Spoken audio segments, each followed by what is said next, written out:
Saludos, buenas noches, audiencia masiva del YE aquí en Asturias Televisión, noche del jueves 22 de junio, una jornada que en el Santoral nos deja las festividades, entre otras, como siempre, de Santa Consorcia, San Nicetas y ya más conocido San Tomás Moro. Felicidades, por lo tanto, a todos ellos. En efemérides, tal día como hoy, en el año 1815, Napoleón Bonaparte abdica por segunda vez.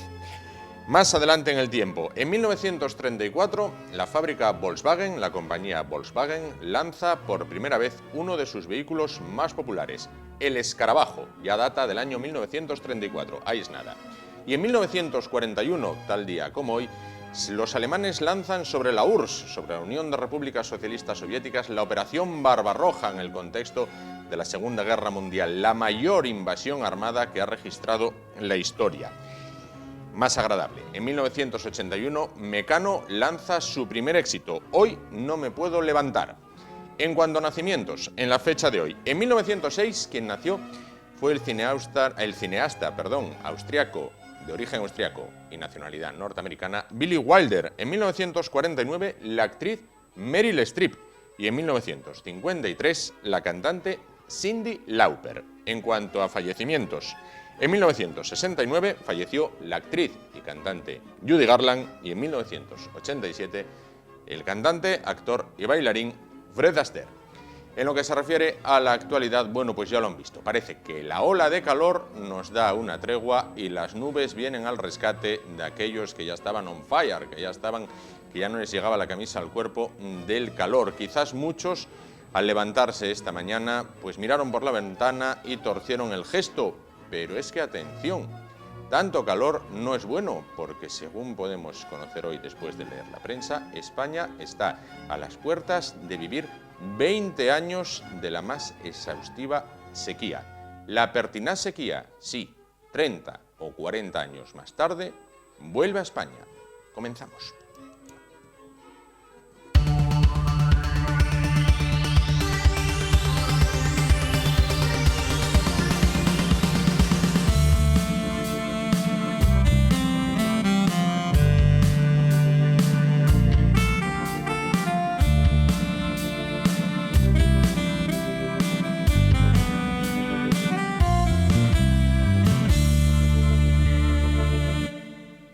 Bueno, pues comenzamos y lo hacemos precisamente con el tema del que hablábamos al inicio. Bueno, pues las altas temperaturas, la sequía, los incendios.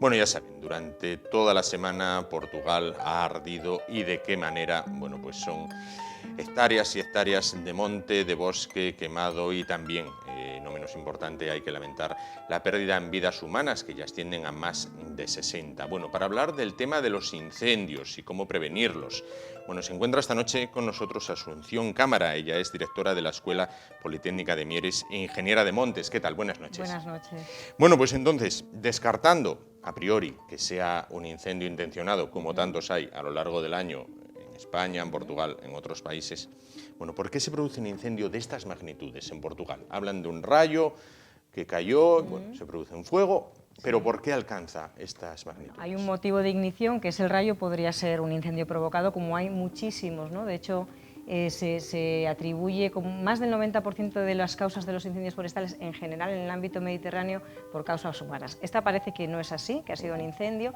pero luego tiene que encontrarse el monte en unas condiciones extraordinarias para prender de esta manera y que el fuego avance de la manera que avanzó, ¿no? ¿Qué es lo que ocurre? Pues que la orografía es complicada, ¿no? Es una orografía, bueno, es abrupta, es montañosa, hay un exceso de biomasa acumulado, es decir, hay una vegetación que no ha sido gestionada, planificada durante su vida, desde que se plantó, desde que se regeneró hasta la situación actual, lo que hace es que haya mucho combustible con continuidad tanto horizontal como vertical, y eso lo que hace es que el fuego se propague con mucha facilidad. Si a eso unimos una primavera extraordinariamente seca, con el combustible muy seco, no solamente la primavera, sino que llevamos un invierno también complicado, lejos de los rangos normales de precipitación y temperaturas muy elevadas, fuera del rango habitual de estos meses, pues eso se convierte en un cóctel molotov, ¿no? Es decir, cae a punto de ignición,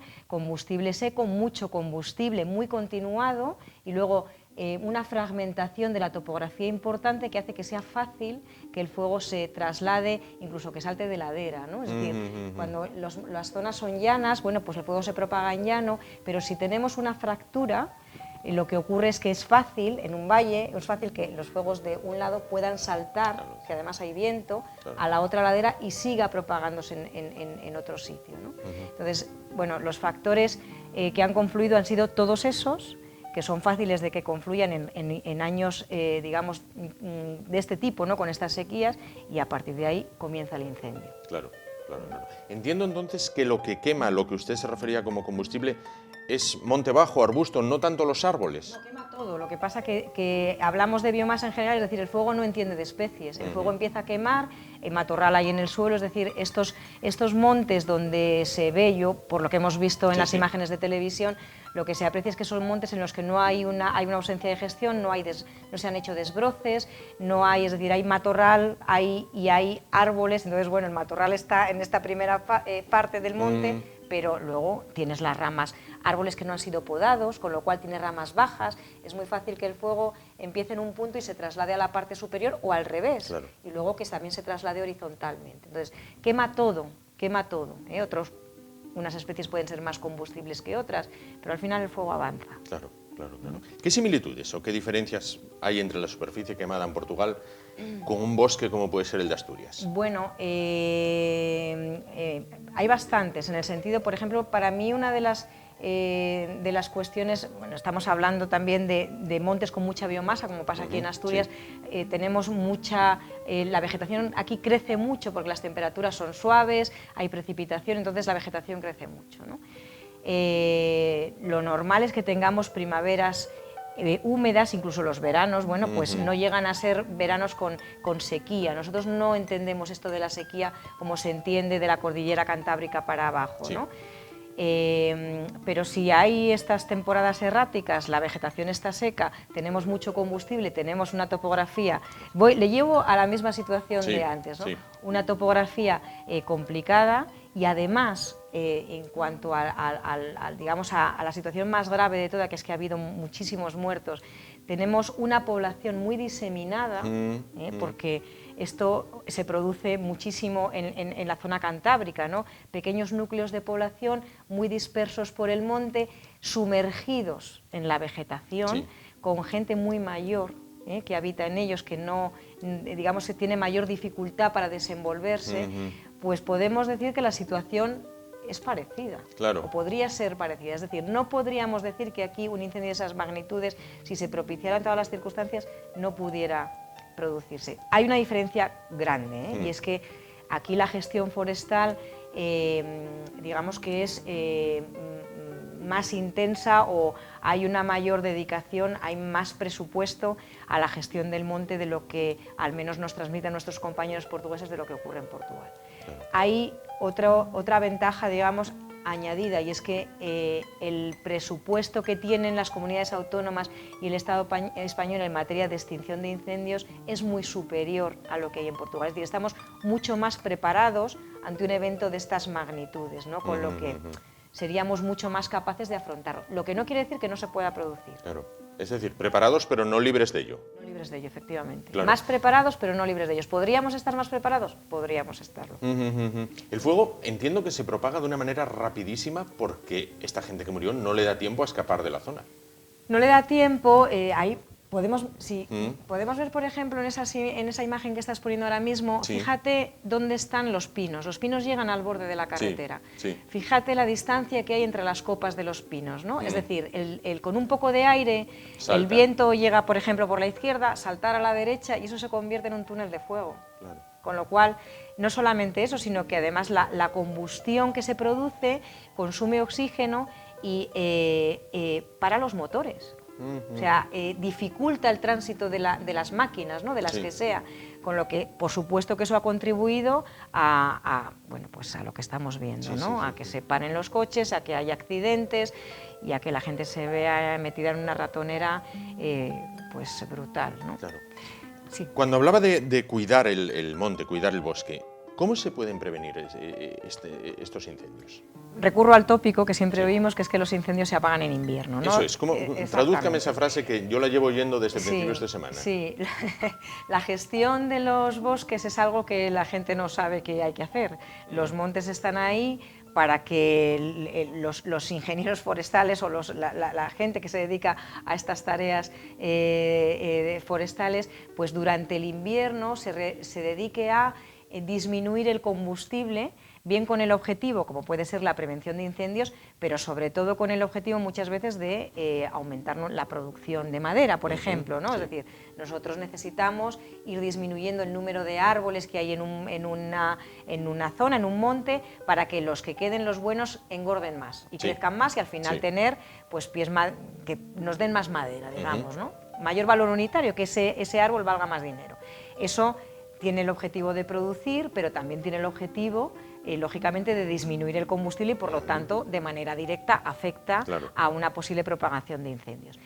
Esto no se hace lo que se debiera hacer, es decir, los presupuestos, el sector forestal depende mucho de las administraciones públicas y, por lo tanto, bueno, pues digamos que no hay la gestión que se debería de realizar para que esa disminución de combustible produzca al final unas condiciones que faciliten la extinción si se produce el fuego, ¿no? Entonces, es la prevención es podar, eliminar ramas bajas, es decir, lo que le decía antes, es una cuestión lógica, evitar que se traslade, que se propague el incendio. ¿Cómo lo hago? Pues disminuyendo la continuidad de combustible, tanto en horizontal como en vertical. Entonces, pues podar ramas, disminuir el matorral.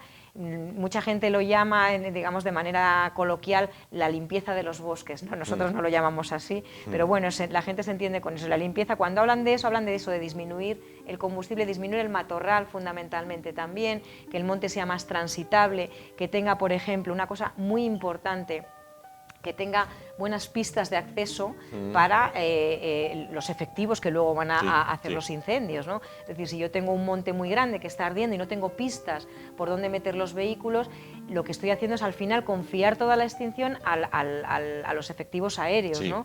Y eso es complicado, ¿eh? Muchas veces se necesita soporte en tierra para poder apagar un incendio. Pero eso es la extinción, la prevención es en invierno, es lo que le digo. Fundamentalmente supone reducción de combustible, con el objetivo no solamente de disminuir el combustible, sino que también hay otros objetivos, digamos, más interesados, que es esa bonanza del sector, ¿no? Que el sector obtenga sus beneficios para poder mantenerse, ¿no? Sí. Ustedes en la Escuela Politécnica de Mieres, bueno, pues forman ingenieros forestales. Sí. ¿Tienen salida entonces estos chicos? ¿Salen bien formados para...? Bueno, es los únicos estudios de grado que tienen formación en el ámbito de incendios forestales. Hay una asignatura además que se llama así, incendios forestales. Esto no se ve en ninguna otra titulación, ¿no? Posteriormente, muchos de ellos entienden esto es un problema real, desgraciadamente lo es, y que pueden completar su formación con los másters adecuados en extinción de incendios forestales. Y hay muchos de nuestros alumnos que se derivan a esa parte profesional y que afortunadamente para ellos tienen trabajo porque se producen estas cosas, ¿no? Bueno, pues lógicamente son profesionales que tienen una formación completa en la gestión forestal, dedicada a otras cosas, pero que lógicamente pasa por la extinción y prevención de incendios. Claro. Estamos a 22 de junio, bueno, el verano acaba prácticamente de comenzar. Tenemos esa espada de Damocles de que sí o sí ya se ha provocado, que ahí ya entraríamos en otras materias. ¿Va a haber incendios este año también en España? En el ámbito atlántico, que es donde nos movemos nosotros, en las distancias cortas dependemos mucho de la climatología. Es decir, si ha pasado esto, pero si tenemos un verano normal y llueve todas las semanas que hay algo de agua, bueno, pues digamos que disminuimos los riesgos. Si no es así, pues estamos en un polvorín porque estamos ahora mismo, el monte está muy seco, ¿no? Entonces la situación se vuelve complicada. Pero podemos decir que tenemos de nuestro lado que nuestra climatología siempre es más favorable. Si hablamos del resto de España, en el ámbito más mediterráneo, ahí las cosas cambian porque en verano no llueve. Lo normal es que no llueva, que haya alguna tormenta, pero lo normal es que no llueva. Entonces, bueno, las condiciones son, digamos que están en una situación complicada, donde los efectivos de incendios van a tener que estar muy atentos para, bueno, pues para evitar que se produzcan, al menos que la magnitud del incendio llegue a dimensiones de esta naturaleza y sobre todo que haya vidas humanas en peligro, ¿no? Claro. Bueno, esto sucedió en Portugal, usted nos decía, puede suceder en España, si bien afortunadamente estamos mejor preparados. Se cita a los países del arco mediterráneo, sí. Italia, Grecia. ¿Qué ocurre? ¿Que nuestros vecinos del norte están más preparados o ellos por cuestión climatológica no sufren estas desgracias? Bueno, le voy a responder un poco a la gallega. Los expertos en incendios forestales están en todos los países del ámbito mediterráneo. ¿Por qué? Porque los incendios forestales se producen fundamentalmente en los países del sur de Europa. No hay esta problemática de incendios, no se produce en Noruega, en Alemania. Por supuesto que los hay, pero sí, no desde luego con el riesgo y el potencial que tienen en los países del ámbito mediterráneo. Bueno, es lo que le he comentado, las sequías estivales, que son propias de nuestro clima, de nuestro entorno, esa biomasa seca que se va produciendo paulatinamente, sí, en cuanto la primavera comienza a entrar y disminuyen las lluvias. Bueno, pues es una situación muy favorable que no tiene traslado a otros sitios, ¿no? Claro, claro, claro.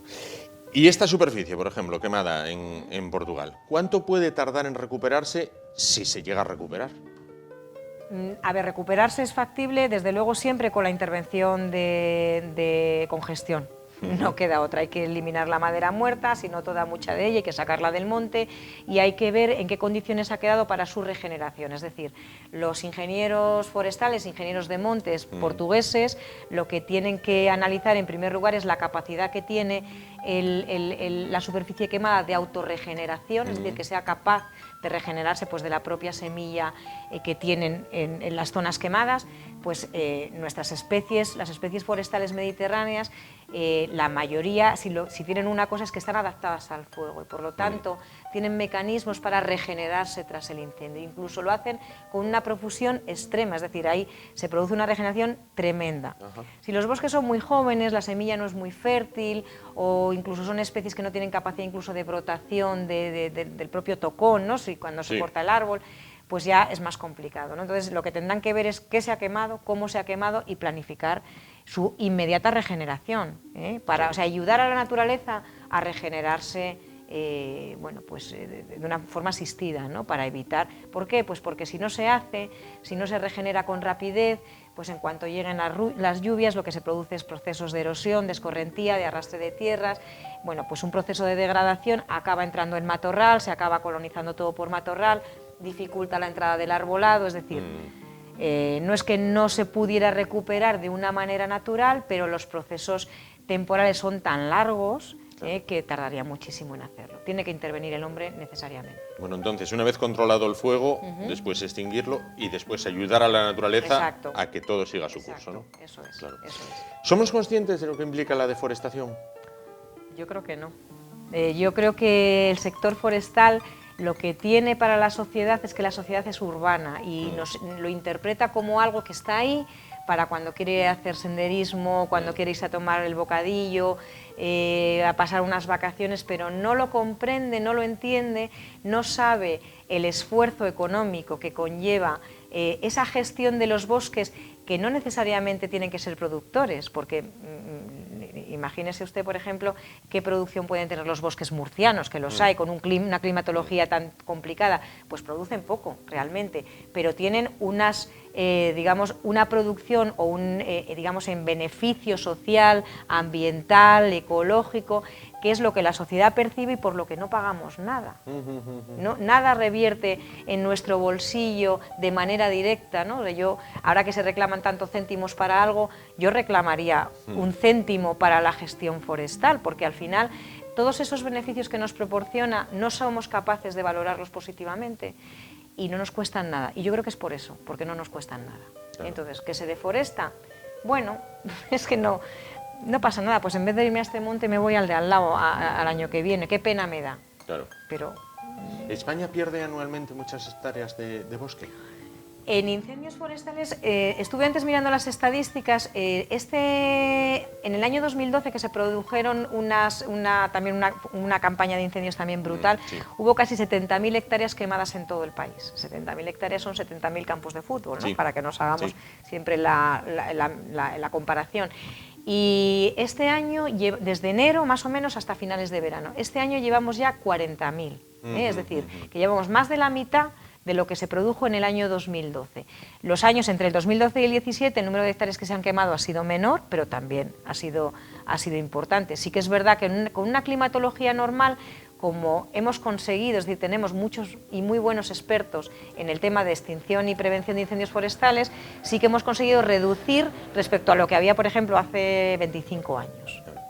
Por ejemplo, para que se haga una idea, en Galicia hace 20-25 años podíamos tener del orden de 10.000 incendios anuales y ahora mismo se ha reducido como a 3.000, ¿no? Es decir... Y lo peor es que muchos de ellos son causados por el hombre, intencionadamente. Sí, ya le dije que entre el 90 y 95% de los incendios que se producen en nuestro país tienen causas naturales, bien de manera intencionada o bien por despistes. Gente que se le va el fuego de las manos. Sí, claro.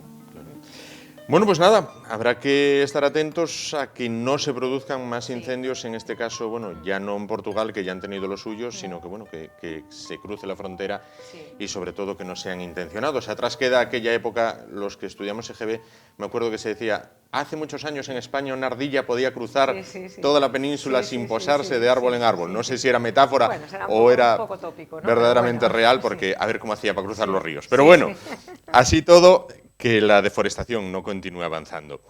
Asunción Cámara, directora de la Escuela Politécnica de Mieres e ingeniera de Montes. Muchísimas gracias por estar con nosotros esta noche y aclararnos aspectos que tienen que ver con el cuidado de los montes y de los bosques que comienzan invierno. Muy bien. Ahora ya sabemos el significado de esa frase. Muchas gracias a vosotros.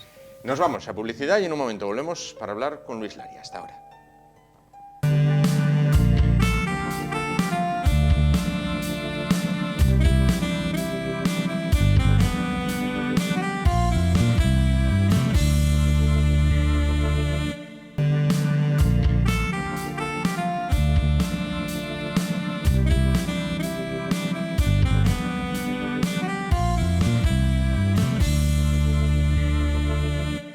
Bueno, continuamos. Vamos a continuación a hablar de naturaleza, como siempre, con Luis Laria. Luis, ¿qué tal? Buenas noches. Muy buenas noches. Bueno, para hablar de dos aspectos. Vamos por orden. Primero, estancia en Valencia para participar en un congreso. Cuéntanos un poquito. Sí, bueno, era un congreso que dependía del Ministerio de Medio Ambiente, en este caso de la Dirección General de Biodiversidad, y la idea del congreso era precisamente pues, aglutinar, en este caso, un conjunto de necesidades que están supeditadas a especies, en este caso era simplemente hablar de tortugas marinas, y digo simplemente no entrecomillado porque realmente es bastante complejo el tema de las tortugas marinas en cuanto a que, bueno, tienen problemáticas muy diferentes en los distintos puntos de España, pero hay uno sobre todo que es crucial, que es la desaparición o la franca recesión de poblaciones, por ejemplo, como sería la tortuga laúd, ¿no? Una tortuga que es la más grande del planeta, que ha existido jamás, que lleva 170 millones de años con nosotros, que aquí pues podemos encontrarnos con algunos ejemplares de 350, incluso 400 o 450 kilos, que se mueren en artes generalmente de malle y que también se mueren en artes, por ejemplo, como lo que sería de nasas. No sabemos por qué, pero quizás por descanso o algún otro tipo de actuación se ponen al lado de una de las boyas, de los ronzones de las nasas, ahí se dejan dar 2 o 3 vueltas, cuando se dan cuenta están ahorcadas. Es la forma más fácil de morir una tortuga laúd aquí en el Cantábrico. Y después, bueno, hay otras, por ejemplo, aquí tiene poca presencia, que es la tortuga careta, la tortuga boba, que es mucho más importante la incidencia de ella del Mediterráneo, y que aquí, bueno, pues también nos están muriendo, curiosamente aquí en el Musel, es donde tenemos el porcentaje más alto de muertes en Asturias, y está supeditado a una captación de aguas de la central hidroeléctrica del Cantábrico.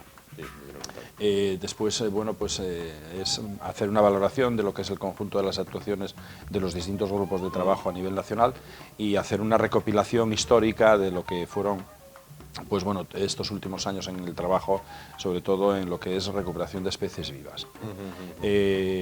Muy interesante porque además en este caso sería el primero que se hace en todo lo que es el organigrama nacional, Por lo tanto, bueno, pues ya no solamente es el arco atlántico cantábrico, que era donde nosotros estábamos supeditados a este tipo de trabajo y de colaboración conjunta, ahora están todas las áreas, no solamente incluso las peninsulares, sino también Baleares y Canarias. Por lo tanto, bueno, pues es una toma de contacto muy importante y yo creo que va a tener unos resultados también serios y importantes, porque además va supeditado a un protocolo que en el futuro pues puede representar, bueno, no solamente un espaldarazo para lo que es el conjunto de las organizaciones nacionales y un trabajo, bien sea aquellos que hagan simplemente varamientos o que hagan recuperación o incluso que hagan investigación, estudio y recopilación y análisis, y yo creo que es muy importante. O sea, ahora mismo, claro, el Ministerio se está dando cuenta de que realmente el mar adolece de aquella iniciativa que, al igual que en tierra, pues hace ya por los años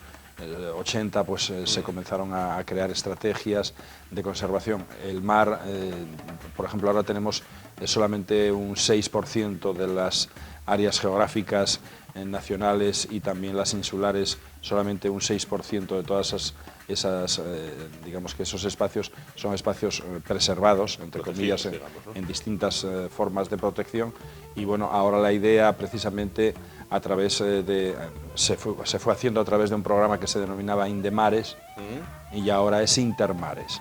Intermares, que es el programa en el que va a abarcar eso, y hay una idea posiblemente para que en el 2022 haya al menos un 18% de todo lo que es la extensión de las aguas peninsulares e insulares, digamos, con áreas de protección especial. Ahora hay que esperar que se cumpla. Bueno, ojalá que se cumpla, porque realmente, si no, lo que estamos haciendo es pues palos de ciego, no estamos actuando de una forma directa y consecuente sobre el mar, y seguirá siendo el patito feo, pero que es el que nos va a generar los problemas.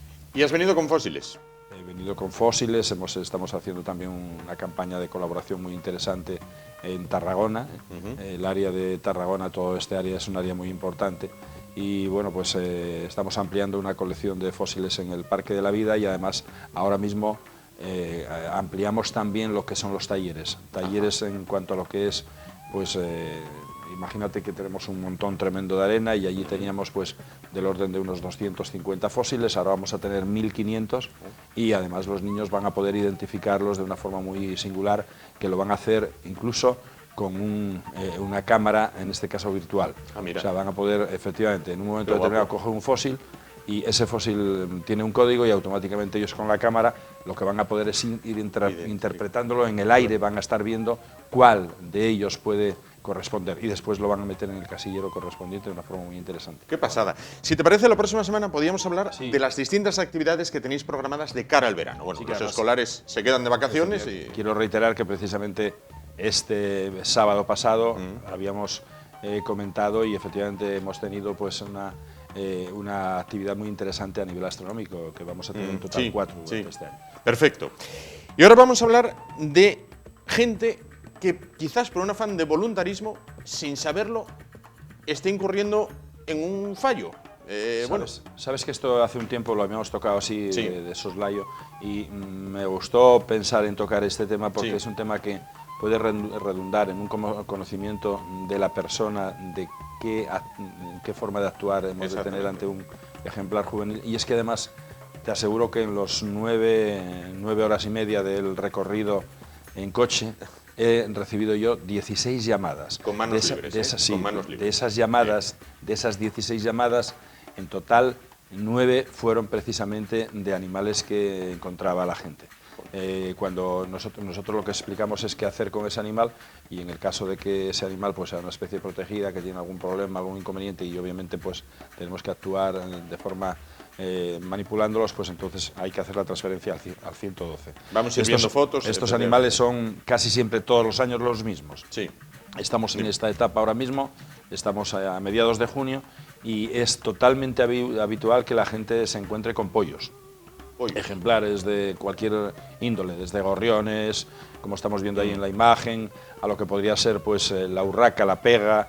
Tenemos también cantidad, por ejemplo, de jilgueros, que ahora son volantones, que comienzan a andar por ahí. Hay ahora también una incidencia muy importante en el tema de aves, por ejemplo, insectívoras, como son el avión y el vencejo sobre todo, la golondrina no tanto tiene injerencia, sino que la golondrina lo que tenemos es que, por ejemplo, esta semana se destruyeron 3 nidos porque estaban haciendo unas obras y sin darse cuenta destruyeron los 3 nidos. Bueno, debemos de intentar por todos los medios que si hay un nido y vamos a hacer una obra, bueno, pues si hay que esperar una semana, hombre, sería interesante hacerlo, porque al fin y al cabo pues vamos a quedar con una, digamos que con una conciencia ahí. Sí. Yo creo que positiva, ¿no?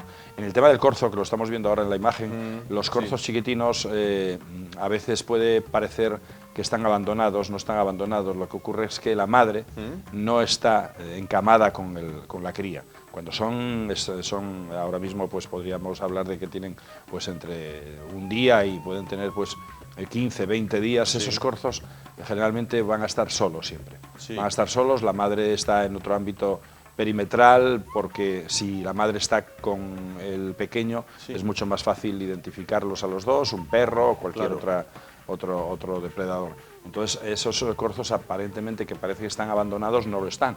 Están ahí como diciendo, quédate tú solo, porque así no se va a enterar nadie. Claro.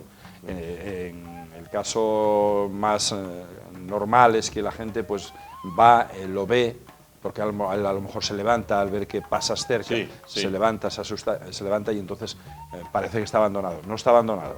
Lo importante es que si no tiene ningún inconveniente, lo dejemos allí, que la madre está controlándonos a nosotros. Sí, seguro que está más cerca de lo que pensamos y en un momento determinado, cuando nosotros marchemos, va a acudir allí para que le dé de mamar también. Hay un problema serio, ahora por ejemplo se está segando muchos prados, la maquinaria hoy ya es una maquinaria muy, digamos que una mecánica muy difícil de controlar desde el puesto donde estás pues conduciendo el tractor, etcétera, pues no estás viendo lo que estás segando en muchas ocasiones y entonces pues llevas por delante estos animales y a veces pues como fue todavía hace pues unos 10 días también un corzo con 3 patas amputadas, claro. De la segadora, ¿no? Y bueno, eso sí, ahí ya no hay otro remedio que recogerlo porque hay que evitarle el sufrimiento, pero cuando no tiene ningún problema hay que dejarlo allí, allí porque con total seguridad la madre está cerca y lo está controlando. En el tema de los cárabos, que estamos viendo aquí las imágenes, ahora es totalmente habitual que los cárabos en el momento que salen del nido a veces no vuelan lo suficiente, pueden posarse en una rama, pueden posarse incluso en el suelo, y salvo que estén al lado de una carretera o en una zona donde vayan a tener algún peligro porque puede llegar un gato o un perro y puede hacerles daño, debemos de intentar no manejarlos, no manipularlos, ¿no? Porque lo más fácil es que también los padres estén cerca. Yo tengo incluso señas identitarias en mi cabeza, que nosotros la tenemos muy despejada. Sí, despejados de mente somos. En alguna ocasión que me llamaron, incluso recuerdo con un anterior alcalde de Luarca, Jesús Landeira, que me llama todavía hace muy poco tiempo y me dice, oye, hay un cárabo aquí cerca de... ¿Por cárabo entendemos búhos? El cárabo sí, el cárabo es ese que es muy bonito, que es ese que estamos viendo ahora en la imagen.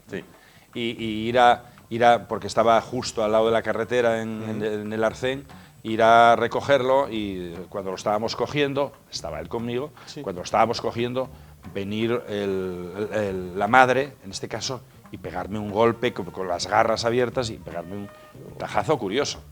Claro, yo lo que quería hacer es quitarlo del arcén y ponerlo como después hicimos en una rama de un árbol que había en un prado más abajo, ¿no? Y incluso cuando lo estábamos posando en la rama del árbol, llegó el que supuestamente era el padre también a atacar. O sea que eso quiere decir que a pesar de que pensemos que están ahí solos, sin ningún tipo de protección, tienen la protección paterna y materna, ¿no? Hay que intentar valorar si es que tiene algún problema, como digo, o está en una zona peligrosa para la supervivencia, como puede ser que lo pueda atropellar un coche. Sí, o que un pero perro, un gato. gato. Lo demás no hay que interferir en ello, porque bueno, mejor que la naturaleza, mejor que ellos mismos, no los vamos a recuperar nosotros. Claro. Entonces, concretando, pollos, bueno, en distintas especies, gorriones, pegas, bueno, vencejos, corzos, en lo que se refiere a mamíferos, y luego sobre todo esta especie de búhos, ¿no? Todas las especies, incluso esta semana también me pasaron, es una pena que os la podría haber pasado, me pasaron una foto con 3 martas bebés, pero pequeñas completamente, y que también, aunque las veamos en un momento determinado, bueno, los mustélidos generalmente es mucho más difícil cogerlos, ¿eh? Si los vemos, ellos ya tienen un instinto de escape de completamente diferente a lo que son las aves, etcétera, ¿no? O los mamíferos. Pero ahora mismo estamos en la etapa de la explosión, en este caso, y del abandono de las madrigueras, de los nidos, etcétera, de todas las especies. Por lo tanto, y además cuando se están segando inmensidad de prados, etcétera, pues lo que hacemos es limitarles también los espacios donde puedan estar, digamos que a cobijo o pasen desapercibidos. Por eso el caso de los corzos, de que ahora es muy habitual que todas las semanas tengas 2 o 3 llamadas. Claro. Me gustaría, si fuera posible, que recalcaras un tema que apuntabas en la temporada pasada, lo recuerdo, que decías de mucha costumbre que tiene la gente de, por ejemplo, van por un camino rural, por ejemplo, y se encuentran con una culebra. Bueno, pues parece que el movimiento natural es apedrear la culebra, darle una patada, mandarla al recarajo. Y te agradezco que me lo comentes porque precisamente ahora estamos en la etapa álgida en la que comienzan desde aquí hasta últimos de agosto a observarse más serpientes en el suelo, más culebras o más víboras. Y obviamente, bueno, están cambiando los conceptos, ¿eh? Están cambiando los conceptos, se siguen manteniendo postulaciones totalmente absurdas. Recordarás que habíamos comentado que, por ejemplo, aquí en la carrera en Siero decían que un helicóptero estaba soltando culebras. Bueno, pues esos son tópicos que se establecen desde hace bastante tiempo. Yo creo que estos dichos de que las culebras se sueltan de los helicópteros... Y ratones, tengo oído de culebras y ratones. Pero es posible que sea de antes de que existiesen ya incluso los helicópteros. O sea, que imagínate hasta qué punto la imaginación del ser humano se puede adelantar a la tecnología, ¿no? Era el paracaidismo de los oficios. Seguro que antes de que existiese, ¿quién fue no recuerdo ahora, los hermanos que fueron los precursores del avión? 2 hermanos. Montgolfier sería, sí, me parece que sí. Ahí me pillaste. No estoy seguro. Pero efectivamente, incluso antes de que se utilizasen de los pioneros de la aviación, medios aéreos ya como mecanismos en mano del hombre, resulta que seguro que ya alguien decía que se soltaba con helicópteros las serpientes. Ahora mismo es muy fácil encontrarnos con culebras, es muy fácil, y si somos un poco observadores, porque el problema que tenemos es que nosotros estamos en un entorno y no tenemos... o no demostramos el interés que debiéramos de demostrar. O sea, yo creo que cada minuto de la vida hay que vivirlo, hay que disfrutarlo porque es algo que realmente en muchísimas ocasiones no vas a poder volver a tener esa oportunidad. Pero de la misma manera que también cada metro cuadrado de donde estamos viviendo o recreando esas vivencias. Estamos en un entorno, vamos a una zona donde nos parece hay un paisaje, etcétera, pero no nos quedemos solamente con la masa arbórea. En un momento determinado, una planta, una flor, va a ser algo, un atractivo que posiblemente nos haga incidir en aquello más que incluso en el conjunto completo. O incluso vamos caminando y en cantidad de ocasiones puedes tener una víbora al lado, puedes tener una culebra y no la viste, porque tienen capacidad de mimetización. Ellos son miméticas en un momento determinado van a intentar pasar desapercibidos. Y si somos observadores, podemos encontrarnos con una amalgama extraordinaria de especies. Interesante que es, pues que si la vemos, si no la vemos, mejor para ellas, sin duda alguna, en el 99% de los casos. Pero si la vemos, disfrutemos de verla, identifiquémosla, no hace falta incidir en ella ni interferir en ella, y vamos a tener una anécdota. Pues estuvimos haciendo un paseo por, ¿dónde? Pues, no sé, pues por por cualquier zona por ahí, fuimos a hacer un paseo por no sé qué zona de montaña. Pero, bueno, pues sí, es un paisaje muy bonito y tal, pero si puedes detallar las especies que viste, eso va a ser muy interesante porque es como si hacer un condimento, es como hacer una ensalada y le vas metiendo distintos atributos gastronómicos, ¿no? Entonces la disfrutas más. Y las culebras, por ejemplo, si nos fijamos un poco en el entorno, cuando vamos paseando, etcétera, vamos a ver las culebras, vamos a ver las víboras, etcétera, y eso es encantador observarlas. Es encantador que existan. Lo triste sería que no las viéramos a pesar de que tuviéramos empecinamiento en verlas porque no existiesen, ¿no? Y hay especies que estuvieron a punto de desaparecer aquí en Asturias precisamente por la mano del hombre en cuanto a la ignorancia, en cuanto a la creencia de que esos animales sobran. lo estamos diciendo constantemente en el Parque de la Vida, las cucarachas, 1450 especies de cucarachas, pues incluso son realmente importantes en lo que es la biodiversidad del planeta, o los ratones, las culebras, las víboras. Es que, ¿por qué? No, ¿cómo es posible que alguien piense que un animal que existe en la naturaleza sobra? Quizás sea una creencia ancestral de las culebras son malas.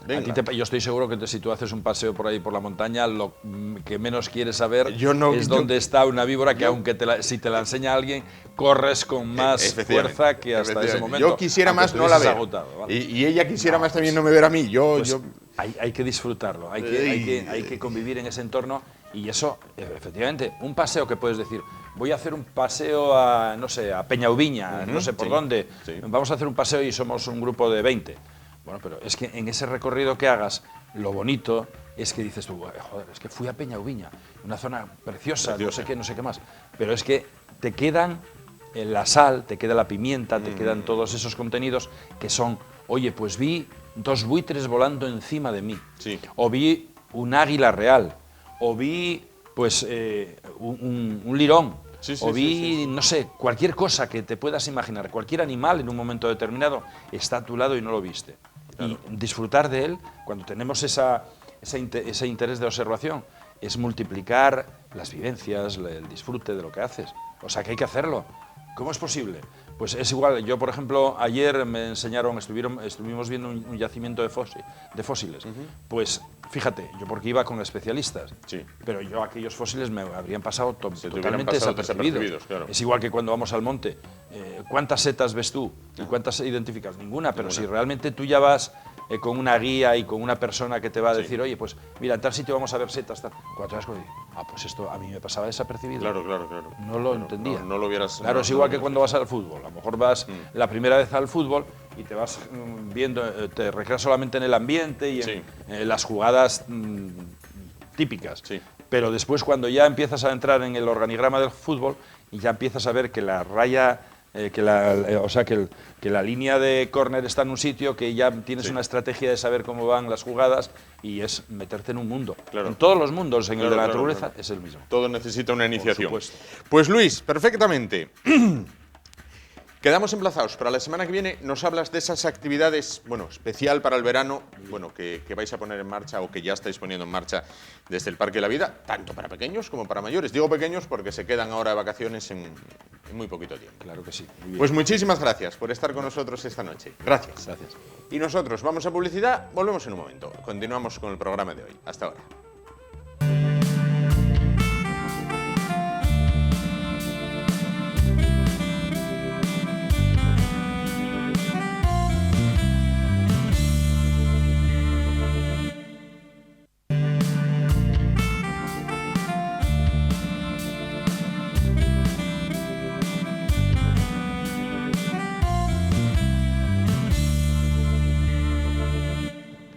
Bueno, pues continuamos. Vamos a afrontar ya lo que es la recta final del espacio de hoy. Vamos a hablar con el padre Elías.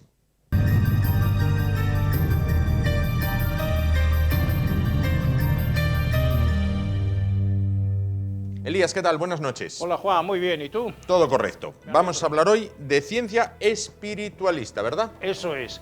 Entonces hoy voy a completar el tema de la semana pasada. La semana pasada había desarrollado la ciencia materialista con una gran verdad de la ciencia materialista, que es la unidad que hay entre materia y energía e información. Siempre van juntas en cualquier parte del universo donde se descubra energía, y todo está lleno de energía. Según la física cuántica, el vacío cuántico es un océano de energía invisible, de la que sale toda la materia que luego se manifiesta en 1000 formas diferentes. Entonces, la ciencia materialista negaba la realidad espiritual. Para ella no existe Dios, no existe el alma, no existen valores espirituales, no existe el más allá de la muerte física. Entonces la muerte humana es el final, ¿verdad? Entonces yo hoy voy a dar datos sobre la ciencia espiritualista. Hay una nueva ciencia de la materia, de la cual ya he hablado, la física cuántica, y hay una nueva ciencia de la conciencia, que es la parapsicología científica. Entonces, según esas dos nuevas ciencias, la realidad espiritual no solamente existe, sino que es más importante y trascendente que la realidad material, ¿verdad? Porque si no hubiera vida más allá de la muerte, si no existiera Dios, si no existiera el alma, bueno, la vida carecería de sentido, de esperanza, sobre todo de esperanza, ¿verdad? Entonces, primera cosa que afirmo sobre la ciencia espiritual: unidad entre Dios, el cosmos y el alma humana. Voy a dar unos datos referentes a cada uno de estos aspectos. Unidad, Dios, cosmos. Analizo la singularidad del Big Bang. Sí. Es un fenómeno, vamos, es una hipótesis explicativa, según la ciencia materialista, del origen y de la evolución del universo. Big Bang. Sí. Bueno, yo veo en el Big Bang atributos divinos. Concretamente estos tres atributos que los creyentes aplicamos a Dios. Primera característica de la singularidad del Big Bang: energía cósmica inagotable, ilimitada. Doy unos cuantos datos sobre la energía física que se conoce científicamente. Por ejemplo, los campos gravitatorios, los campos electromagnéticos, la energía nuclear fuerte y la energía nuclear débil. En segundo lugar, la energía atómica. En tercer lugar, lo que hoy llaman la energía oscura, que es el 70% de la energía del universo, sobre la cual la ciencia actual no tiene idea, es un auténtico misterio. Luego hablamos de la energía hidráulica, la energía del agua, la energía eléctrica, la energía eólica, la energía solar. Bueno, pasamos a la energía biológica. Yo, cuando estudio cómo funcionan las células, la capacidad que tiene la célula de autorreproducirse, autodiversificarse y autoespecializarse, que empieza el cuerpo humano con 2 células, el cigoto, y al cabo de 9 meses, solamente en el cerebro hay millones y millones de células nerviosas, ¿verdad? No digamos en el resto del cuerpo. ¿De dónde le viene a la célula esa capacidad de autorreproducción asombrosa, ¿verdad? Bueno, y luego pasamos de la energía biológica a la diversidad, a la infinita diversidad de especies vegetales y de especies animales. Y si pasamos a la energía mental, la capacidad mental, la creatividad de culturas y civilizaciones que son características de la especie humana. Bueno, toda esa energía es un auténtico asombro, inagotable. Otra característica de la singularidad del Big Bang es que la energía no solamente es inagotable, sino que es inteligente. No hay energía que no lleve en sus entrañas información codificada. Hoy hay una nueva teoría según la cual toda energía, es psicoenergía o psicomateria. Tiene una especie de alma embrionaria, entendiendo por alma embrionaria una capacidad de sensibilidad a determinados estímulos, ¿verdad? Esta capacidad de sensibilidad a los estímulos se ve, por ejemplo, en el ferrocarril, que con el calor se dilata y con el frío encoge. Se contrae. No digamos, por ejemplo, la influencia que tiene el sol sobre los girasoles, ¿verdad? Bueno, entonces la energía inteligente que capta información, porque según la física cuántica, toda materia es onda y corpúsculo. Y toda onda es antena, emisora y receptora de información.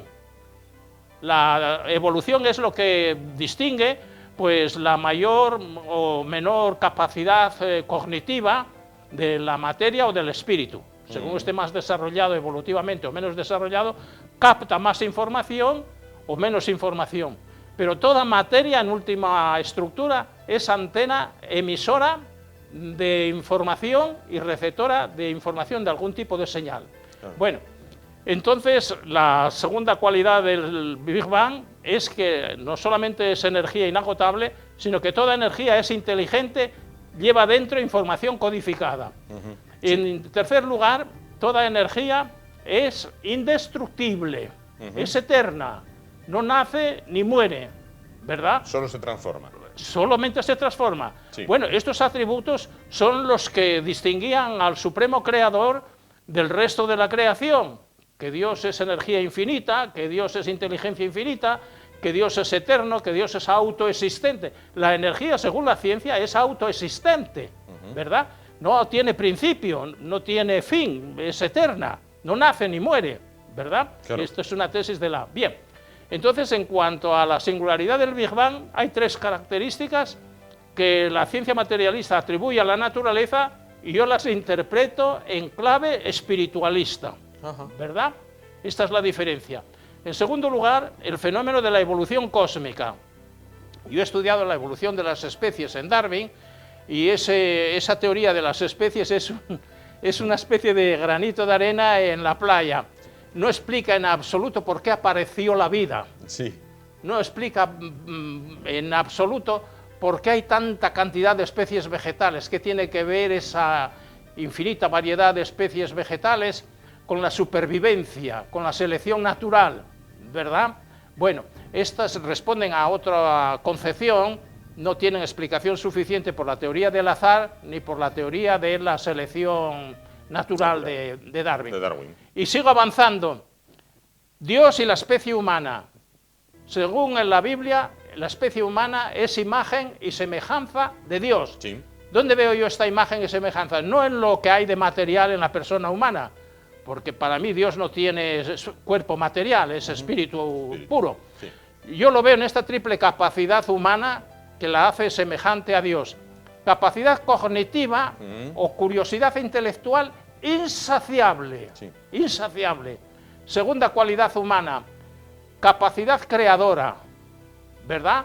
La mente humana, si está muy desarrollada, pues ha creado culturas y civilizaciones asombrosas, pero siendo una capacidad humana ordinaria, es capaz de escribir una letra o de escribir una carta o de entender un libro o de lo que sea, capacidad cognitiva, que no existe en ningún animal biológicamente más evolucionado.